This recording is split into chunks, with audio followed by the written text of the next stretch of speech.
পেঁয়াজ, ডিম, আলুর পাতলা ঝোল রান্না করলাম আমি।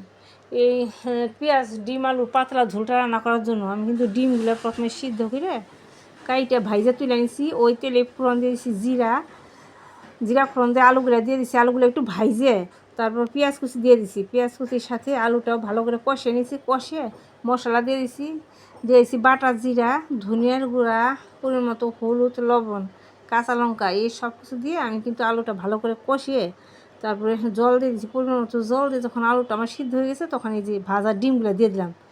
আমার পেঁয়াজ আলু কষানো পাতলা ডিমের ঝোল রান্নার রেসিপি যদি ভালো লেগে থাকে তাহলে পেজটি সাবস্ক্রাইব করে আমার ভিডিওটা লাইক করবেন। আর এরকম গরমের মধ্যে পাতলা ডিমের ঝোল রান্না করে আলু দিয়ে পেঁয়াজ দিয়ে জিরা বাটা দিয়ে গরম গরম ভাতের সাথে খেয়ে দেখবেন এই ডিমের ঝোলটা খেতে কত ভালো লাগে। দেখতেও একদম সুন্দর হয় আর গরম ভাত দিয়ে খেতেও কিন্তু ভালো লাগে। গরম ধোয়া ওঠা ভাত আর এরকম আলু পেঁয়াজ দিয়ে পাতলা করে ডিমের ঝোলটা কিন্তু আমার দেখতে খুব সুন্দর হয়েছে, খেতেও ভালো লাগবে। এরকম করে ঝোল রান্না করলে খেতেও ভালো লাগে, দেখতেও কিন্তু ভালো লাগে। একবার এইভাবে ডিমের ঝোল রান্না করে খেয়ে দেখবেন গরম ভাতের সাথে, দেখবেন খেতে কত ভালো লাগে।